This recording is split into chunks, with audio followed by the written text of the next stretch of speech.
Donnie and Dolly. The team is supported by ableauctions.ca. Closing your business? We can help.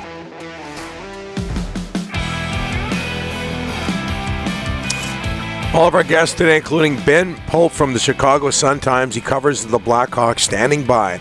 Brought to you by Able Auctions, ableauctions.ca. The Blackhawks have terminated the contract of Corey Perry. They've also acquired Anthony Beauvillier from the Vancouver Canucks for a fifth-round draft pick. Boy, we're happy to have Ben Pope on the show today. Very, very busy, I would imagine, from the Chicago Sun-Times covering the Blackhawks. Ben, thanks for doing this, sir. How are you, and how busy are you these days? Yeah, you were right about that. It has been a crazy couple days here.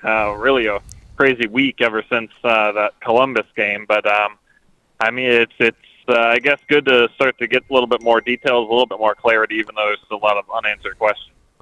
Ben, I got to ask you: are you able to shed any light on what Corey Perry was up to in order to get his contract terminated?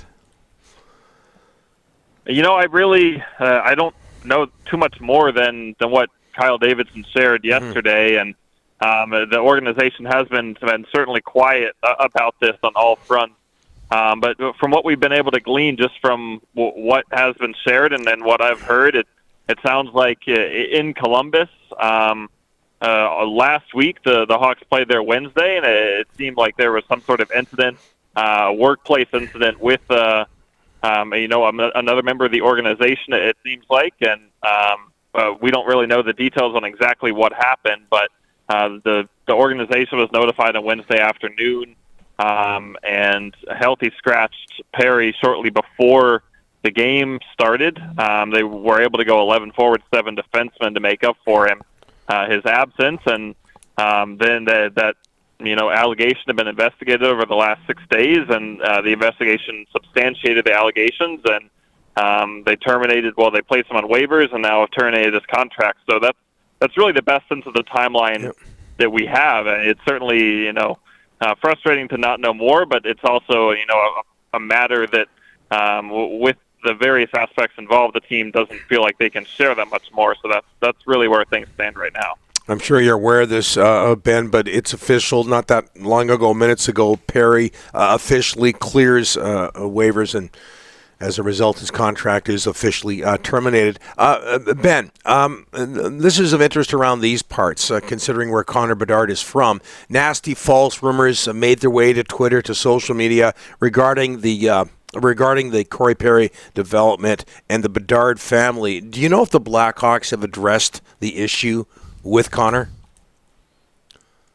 I don't know if they've spoken to it directly with Connor. I know Davidson said that he talked to the team about this yesterday after the morning skate around noon before the game, but that he wasn't able to share any more details with them than he was with the public in terms of what actually happened.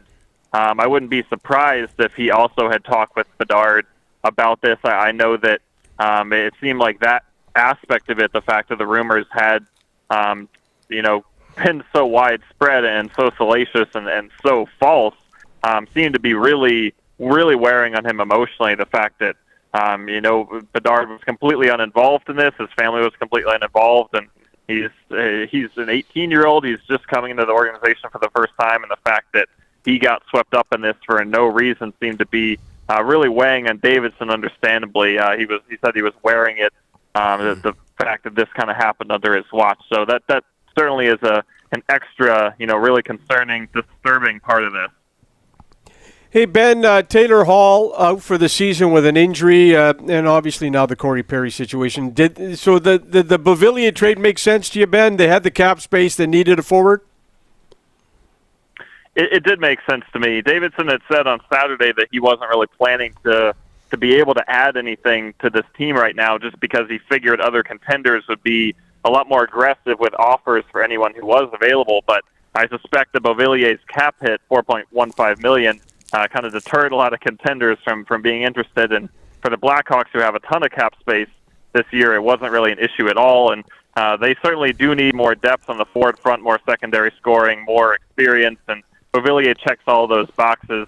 I get that. I mean, he's not a star player. He's not going to be a huge impact guy, but he is someone who can help fill out a second, third line role in this team, and they really do need some guys to do that with Hall out for the year, Perry gone, and even Andreas Athanasiou has now missed several weeks, and it doesn't seem like he's close to returning either. So they definitely needed some help, and a fifth-round pick is a pretty small price to pay, especially considering how many other picks they've accumulated in the past few years. Hey, Ben, Connor Bedard leads all rookies, 17 points and goals with 10. Has he been obviously as advertised, he's leading all rookies, but talk a little bit about his play this year in his first year. Yeah, I think he's met expectations so far. I mean, maybe he hasn't blown them out of the water, but he hasn't fallen short either. He's been kind of what you'd expect from an 18-year-old rookie with his level of hype and talent in his first 20 games. There have been some adjustments. He's had some better games than others, but overall he's been by far the Blackhawks' best player. I think that's safe to say, and that is what we expected. That's what they wanted him to be, and he's doing that. His shot is obviously incredible, as we know. He's a good passer. His presence in the locker room has been solid. I think maybe where he's impressed the most is in terms of his ability to win puck battles and strip players and operate in physical situations or in tight traffic. Considering his size and inexperience, it seemed like maybe that would be one of the biggest adjustments for him coming from junior to the NHL, but he's done pretty well in that regard in those battles. I mean, he's never going to be a bruiser, but he can certainly use his stick and his craftiness to succeed in those situations. So I think the Blackhawks have been really pleased with everything they've seen from him so far, and we're only a quarter of the way through the season, so it'll be interesting to see how he continues to develop by the time we get to the spring. It's Ben Pope from the Chicago Sun-Times. Ben, before we let you go, on-ice struggles, off-ice struggles, the shadow of what Kyle Beach went through, but lots of promise for the future. How would you describe the current state of the Chicago franchise? Well, I think there is a lot of optimism for the future. Kyle Davidson's tenure as GM has been very successful so far in terms of taking a franchise that would kind of in disarray in terms of long-term plans and figuring a long-term plan out where they do have a lot of young players with promise for the future. It's still going to take several more years for this to really come together on the ice, but it does seem like they're on the right track there. In terms of off the ice, they've tried their best to clean up the mess from everything 2 years ago. They put in better reporting procedures and pretty much overhauled the entire front office and behind-the-scenes staff. They've worked hard on the culture. To have this latest incident with Perry is certainly disappointing and unfortunate. It seems like the team had done their background work on him and didn't really realize that there was going to be any concern about this sort of thing. And they believe that this is an example of the new misconduct reporting procedures that they put in place in the wake of the Aldrich Beach scandal. Being effective, doing the job they were intended to, but obviously you don't want anything like this to even happen in the first place. So disappointing in that regard, and it certainly does no favors to the team's already sort of sketchy reputation around the hockey world. But I think internally they have done a lot of good. They have made a lot of improvements, and hopefully they'll be able to find that stability that they've been searching for several years as we move forward. Ben, I've heard you on other Canadian media outlets today. I know you're busy. We can't thank you enough.